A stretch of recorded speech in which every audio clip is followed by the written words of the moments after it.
नमस्कार। चिंतन institute of education के यूट्यूब चैनल में आप सभी का स्वागत है। आज की यह जो वीडियो है इसमें मैं लघुत्तम समापवर्त और महत्तम समापवर्तक के प्रश्नों को अभ्यास के लिए लेकर आया हूँ। यह वीडियो बीटीसी में अध्ययनरत विद्यार्थियों को ध्यान में रखकर बनाया गया है। साथ ही इस वीडियो से सीटेट और टेट की तैयारी करने वाले विद्यार्थी भी लाभ उठा सकते हैं।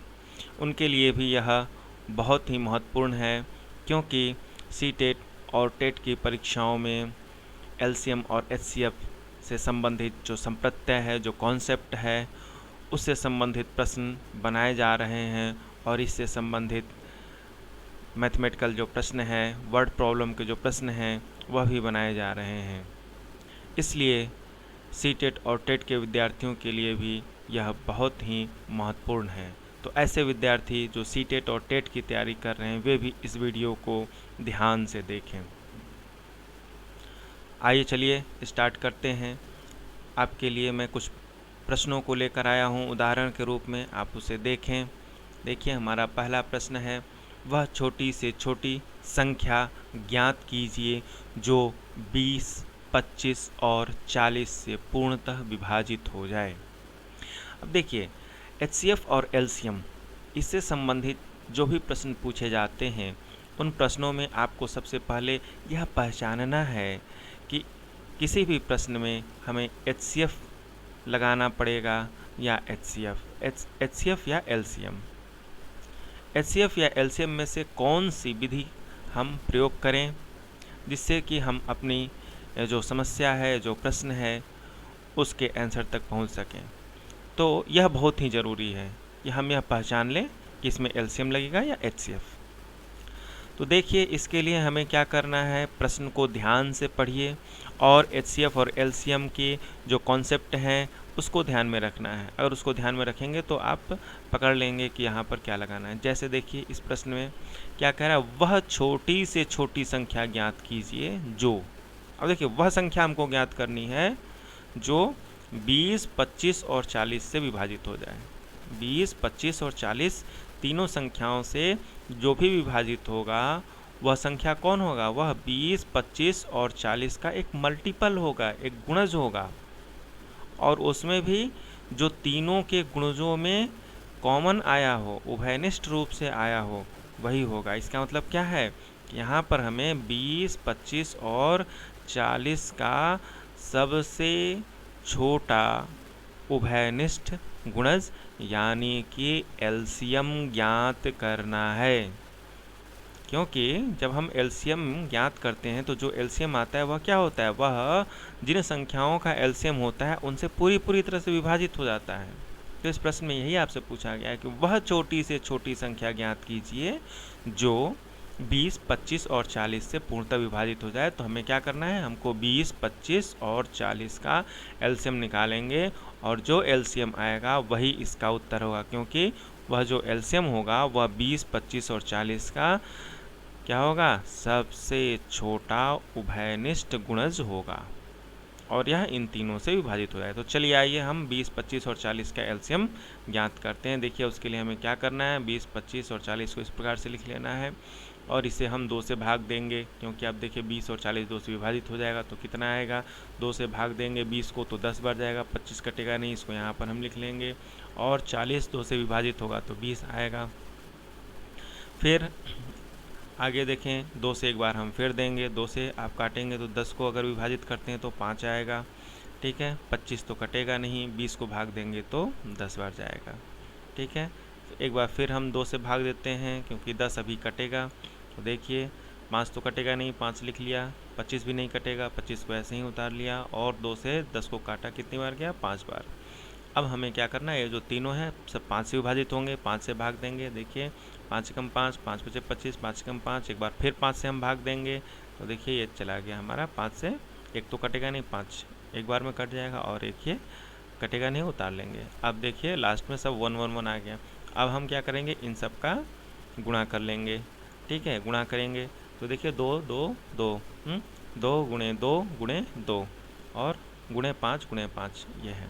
इसका हम गुणा कर लेंगे तो कितना आएगा, 200। देखिए 5 पचे 25, 25 दूनी 50, 50 दूनी 100, 100 दूनी 200, ये आ गया। तो यही हमारा उत्तर है। इस प्रश्न का उत्तर क्या आया? 200। 200 वह छोटी से छोटी संख्या है जो 20, 25 और 40 तीनों से पूर्णतः विभाजित हो जाएगी। ठीक है, तो इस प्रकार से आप इस प्रश्न को लगाएंगे। आइए अब चलते हैं दूसरे प्रश्न पर। देखें दूसरा प्रश्न क्या है। यह है, वह छोटी से छोटी संख्या ज्ञात कीजिए जिसको 15, 25 और 30 से विभाजित करने पर प्रत्येक स्थिति में 7 शेष बचे। अब यहाँ भी देखिए पिछले प्रश्न की तरह ही है, यहाँ भी कहा जा रहा है कि 15, 25 और 30 से विभाजित होने वाली वह कौन सी सबसे छोटी संख्या है जिसको अगर हम 15, 25 और 30 से विभाजित करें तो हर स्थिति में शेष कितना बचे? 7 बचे।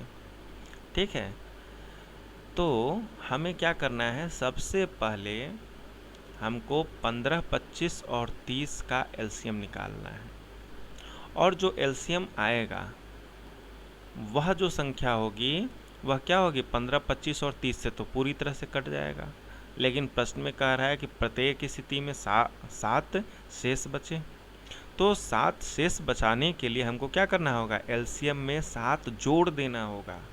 एलसीएम में जब हम 7 जोड़ देंगे और उसके बाद जो संख्या प्राप्त होगी उस संख्या को जब हम 15, 25 या 30 इनमें से किसी से भी विभाजित करेंगे तो हर स्थिति में 7 शेष बचेगा। ठीक है, तो आइए चलिए इसको हम लोग लगाते हैं। देखें 15, 25 और 30 इसका हम एलसीएम निकालते हैं। सबसे पहले 2 से भाग देंगे, क्यों? क्योंकि 30 2 से कटेगा, कितनी बार जाएगा? देखिए 15 तो नहीं कटेगा, ऐसे ही लिख लिया। 25 भी नहीं कटेगा, उसको ऐसे ही लिख लिया। और 30 कटेगा 2 से, तो कितनी बार जाएगा? 15। अब 2 से नहीं कटेगा कोई भी। अब हम 3 से भाग देते हैं। 3 से देखिए यह 15 को काटेंगे 5 बार जाएगा। 25 तो कटेगा नहीं, ऐसे ही उतार लेंगे। ये 15 5 बार में। अब देखिए कोई भी संख्या 3 से विभाजित नहीं होने वाली है। अब हम 5 से भाग देंगे तो कितनी बार जाएगा? देखिए 5 से 5 कम 5, 5 पचे 25, 5 कम 5। एक बार फिर यह देखिए 5 से कटेगा अभी, तो इसको हम एक बार और 5 से भाग देते हैं। अब यह हमारा कंप्लीट हो गया। अब हम क्या करेंगे? ये 2, 3, 5, 5 इसका गुणा कर लेंगे तो क्या हो जाएगा? एलसीएम हमारा आ जाएगा 2 गुणे 3 गुणे 5 गुणे 5 बराबर कितना आ जाएगा? देखें 2 3 6, 6 पचे 30, 30 पचे 150। ठीक है, कितना आ जाएगा टोटल? 150। अब देखिए यह जो एलसीएम हमको प्राप्त हुआ है, आप देखेंगे 150, यह 15, 25 और 30 से भाग देने में पूरी तरह से कट जाएगा। और सवाल में यह जो हमारा प्रश्न है, इस प्रश्न में कहा जा रहा है कि प्रत्येक स्थिति में 7 शेष बचे। तो 7 शेष बचाने के लिए हमको क्या करना होगा? इस एलसीएम में हमें 7 जोड़ना होगा। तो आइए चलिए इसमें हम 7 जोड़ देते हैं। 150 प्लस 7 बराबर कितना हो जाएगा? 157, और यही हमारा उत्तर है। देखें जब आप 157 को,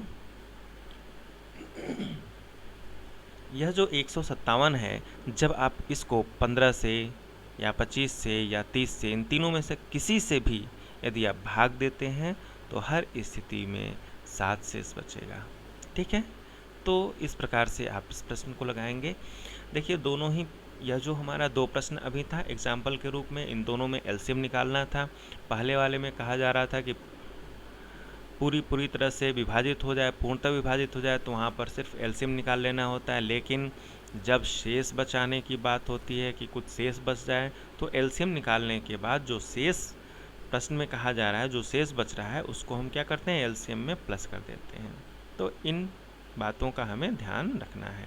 ठीक है, तो जहाँ शेष बचाने की बात हो वहाँ पर एलसीएम में आप जो शेष बचाना है उसको प्लस कर दीजिए।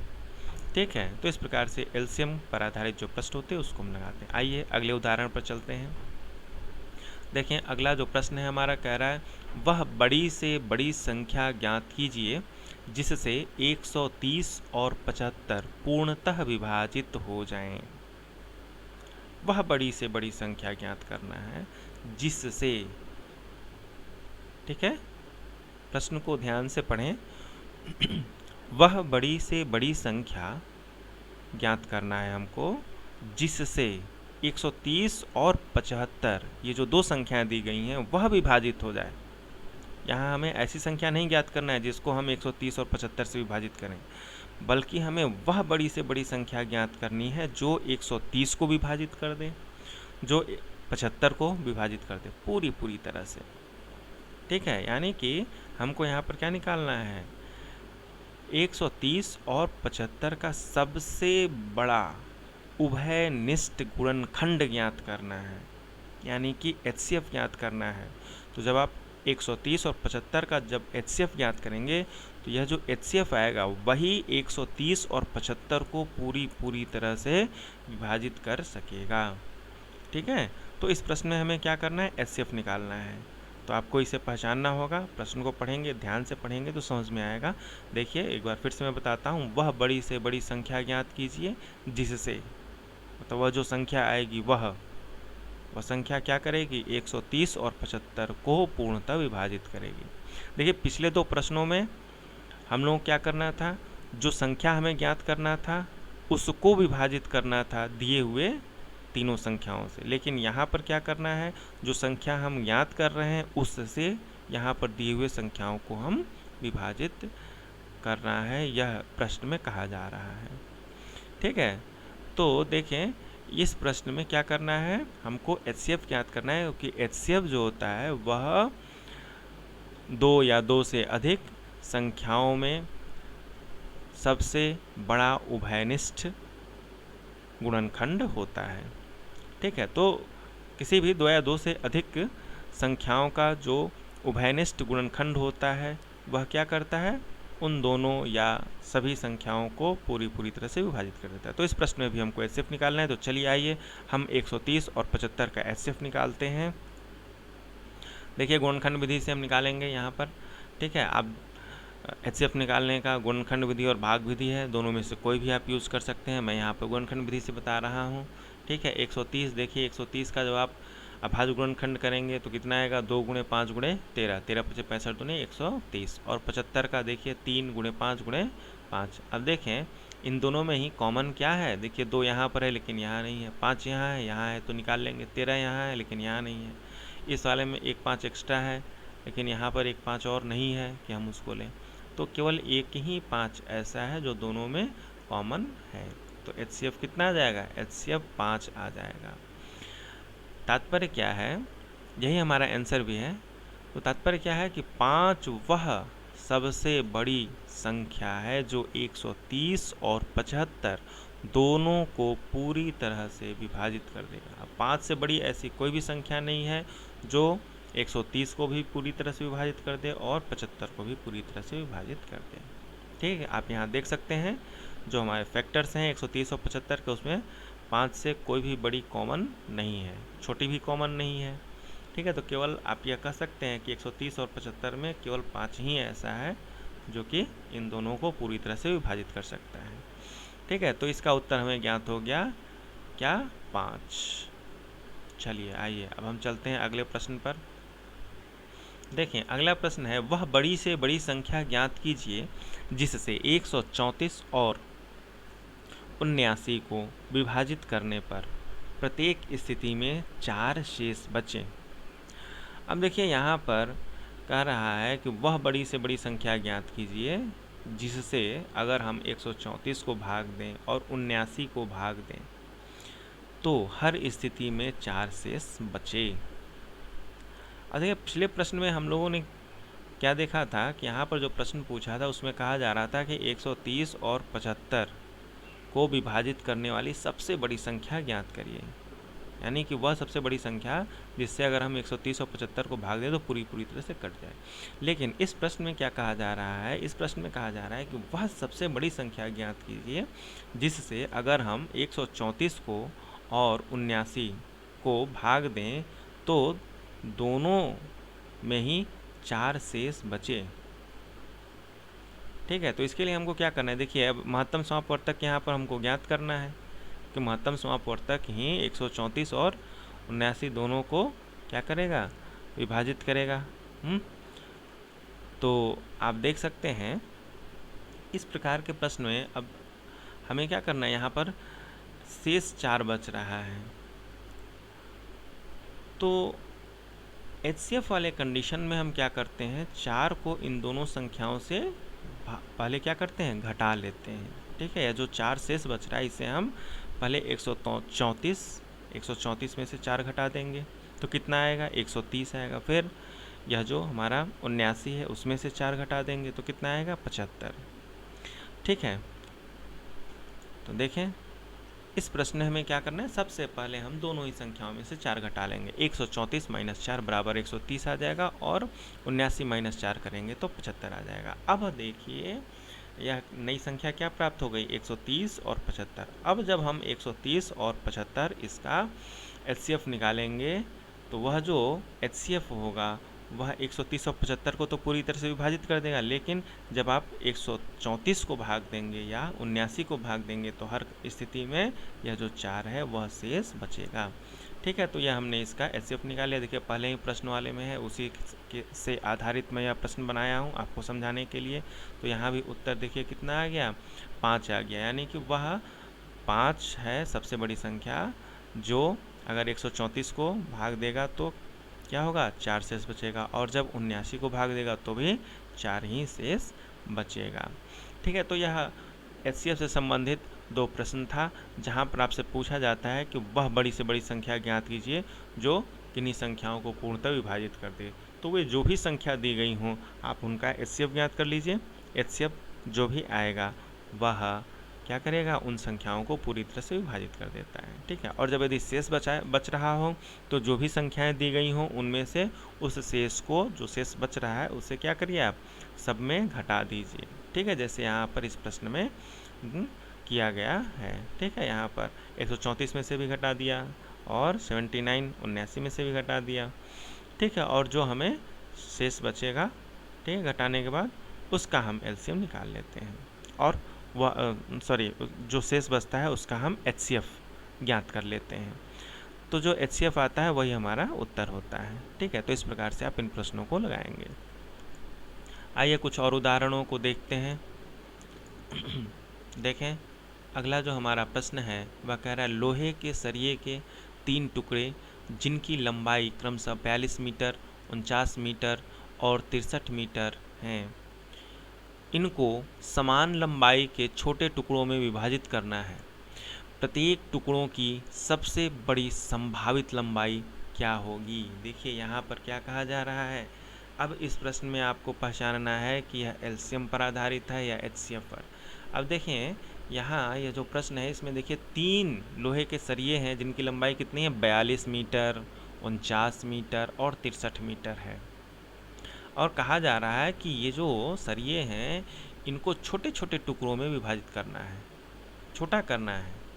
ठीक है, तो जब ये इनको हम छोटे लंबाई में बांट देंगे तो बांटने के बाद जो लंबाई आएगी उसकी संभावित सबसे बड़ी लंबाई क्या हो सकती है। ठीक है, और आप देखें जो तीनों हैं 42 मीटर, 49 मीटर और 63 में, ऐसा नहीं है कि हम सबके अलग अलग माप के जो छोटे टुकड़े हैं उनको काट रहे, नहीं, समान लंबाई। देखिए प्रश्न में ही कहा गया है कि समान लंबाई के छोटे टुकड़ों में विभाजित करना है तीनों ही सरियों को। तो हमें क्या करना है कि यह जो 42 मीटर, 49 मीटर और 63 मीटर है, हमें यह देखना है कि 42, 49 और 63 का सबसे बड़ा जो उभयनिष्ठ पूर्णखंड है वह क्या होगा। दूसरे शब्दों में आप यह भी कह सकते हैं, देखिए इस प्रश्न को इस तरह से भी पूछा जा सकता था कि वह बड़ी से बड़ी संख्या ज्ञात कीजिए जो 42, 49 और 63 को पूर्णतः विभाजित कर दे। ठीक है, तो जब आप इस प्रकार से प्रश्न पूछा जाएगा तो वहाँ क्या लगाते हैं, हम HCF ज्ञात करते हैं, highest common factor. Highest common factor ही 42, 49 और 63 को क्या करता है, पूरी तरह से विभाजित कर देता है। तो अब जब हम 42, 49 और 63 का HCF निकाल लेंगे तो वह जो मान आएगा वही क्या होगा, इसका उत्तर होगा। वह क्या होगा, वह सबसे बड़ी संभावित लंबाई होगी क्या है, इन तीनों ही लंबाई के सरियों को छोटे छोटे टुकड़ों में बांटने के बाद। ठीक है, तो आइए चलिए हम इसका हल देखते हैं कैसे करेंगे। तो यहाँ हमें क्या करना है, इस प्रश्न का जब हम महत्तम समापवर्तक निकालेंगे तो वह क्या होगा, 7 आएगा। ठीक है, इस प्रश्न को आप लोग इसका महत्तम समापवर्तक आप खुद से निकाल करके देखिएगा। ठीक है, यहाँ पर मैं शॉर्ट में आप लोगों को बताया हूँ कि इसके पहले के प्रश्नों में मैं डिटेल में बता चुका हूँ। तो क्या होगा, 42, 49 और 63 का हम महत्तम समापवर्तक निकालेंगे जो कि 7 होगा। तो इसका उत्तर क्या होगा कि प्रत्येक टुकड़े की सबसे बड़ी संभावित लंबाई 7 मीटर होगी। ठीक है ना, 7 मीटर होगी। तो आप देख सकते हैं 7 से सब विभाजित हो जाएंगे, 7 6 42, 7 7 49 और 7 9 63। ठीक है, ऐसे ही एक और प्रश्न आइए चलिए देखते हैं। हमारा जो अगला प्रश्न है वह क्या है, एक स्थान से 3 लड़के एक साथ चलना प्रारंभ करते हैं। यदि उनके कदमों की माप क्रमशः 36 सेंटीमीटर, 48 सेंटीमीटर और 54 सेंटीमीटर हो तो वह न्यूनतम दूरी ज्ञात कीजिए जिसे तीनों लड़के पूरे पूरे कदमों में माप लेंगे। अब देखें, यह जो प्रश्न है यह प्रश्न एलसीएम पर आधारित प्रश्न बनाया गया, जिसमें देखें जो लड़के चलना प्रारंभ कर रहे हैं तो भाई सबके कदमों की लंबाई अलग अलग है। ठीक है, अब जब ये चलना प्रारंभ करेंगे तो आपसे यह पूछा जा रहा है कि सबसे छोटी कौन सी दूरी है जिसको ये लोग अपने कदमों के नाप से पूरे पूरे कदम में माप लें। ऐसा ना हो कि उस लंबाई को एक लड़के ने तो पूरे कदमों में मापा, दूसरे ने, जैसे हम ये कह सकते हैं कि एक जो है 10 कदम में मापा और दूसरा जो है उस लंबाई को 10.5 कदम में मापे या 12.5 कदम में मापे या 8.5 कदम में, ऐसा नहीं। ठीक है, अगर पहला वाला मान लेते हैं 10 कदम में मापा तो दूसरा जो लड़का है वह 8 कदम में, है ना, पूरे पूरे कदमों में माप आए वह दूरी। ठीक है, तो इस प्रश्न में आप देखें इसको इस तरह से भी पूछा जा सकता है कि वह छोटी से छोटी संख्या ज्ञात कीजिए जो 36, 48 और 54 से क्या हो, पूरी तरह से विभाजित हो जाए, यानी कि एलसीएम निकालना है। ठीक है, तो इसका जब हम एलसीएम निकालेंगे तो जो आएगा वह क्या होगा, इन तीनों ही लंबाइयों से पूरी तरह से विभाजित हो जाएगा। यहाँ हमको वह लंबाई ज्ञात करनी है जो 36, 48 और 54 से पूरी तरह से विभाजित हो जाए। देखिए, इसके पहले जो लोहे के सरिये वाला यह जो प्रश्न है इसमें हमको वह लंबाई ज्ञात करनी थी जो 42, 49 और 63 को विभाजित कर दे, और इस वाले प्रश्न में हमको वह लंबाई ज्ञात करनी है जो 36, 48 और 54 से विभाजित हो जाए। ठीक है, तो दोनों में इस अंतर को अगर आप समझ लेंगे तो आप आसानी से पहचान लेंगे कि एचसीएफ करना है कि एलसीएम। ठीक है, तो इस वाले प्रश्न में हमको एलसीएम निकालना है। तो जब आप 36, 48 और 54 का एलसीएम निकालेंगे तो क्या आएगा, देखिए वह 432 आएगा। इस प्रश्न को भी आप लोग अपने से लगाइएगा, एलसीएम निकाल करके देखिएगा और 432 आएगा। तो यह 432 क्या होगी, वह सबसे छोटी दूरी होगी। ठीक है ना, लेकिन क्या है यहाँ पर देखिए यूनिट सेंटीमीटर है तो ये हो जाएगी 432 सेंटीमीटर, हमारा उत्तर हो जाएगा। तो वह न्यूनतम दूरी 432 सेंटीमीटर होगी, या जब आप इसको मीटर में बदल देंगे तो कितना आएगा, 4.32 मीटर। तो यह आपका उत्तर आ जाएगा। ठीक है, तो चलिए ये रहा हमारा आज का वीडियो जिसमें आप सभी को मैंने एचसीएफ और एलसीएम से संबंधित जो प्रश्न बनते हैं उस पर मैं आप लोगों को बताया कि कैसे आप उसको लगाएंगे। पहचानने के लिए प्रश्न को ध्यान से पढ़िए और एचसीएफ और एलसीएम के जो कॉन्सेप्ट हैं उनको अगर आप ध्यान में रखेंगे तो आप पहचान लेंगे। ठीक है, धन्यवाद। और मैं आप सबसे निवेदन करता हूँ, यदि आप पहली बार हमारे वीडियो को देखे हैं, यदि आपको पसंद आया हो तो आप उसे लाइक करें और अधिक से अधिक अपने मित्रों में शेयर करें ताकि वे इस वीडियो से लाभान्वित हो सकें। धन्यवाद।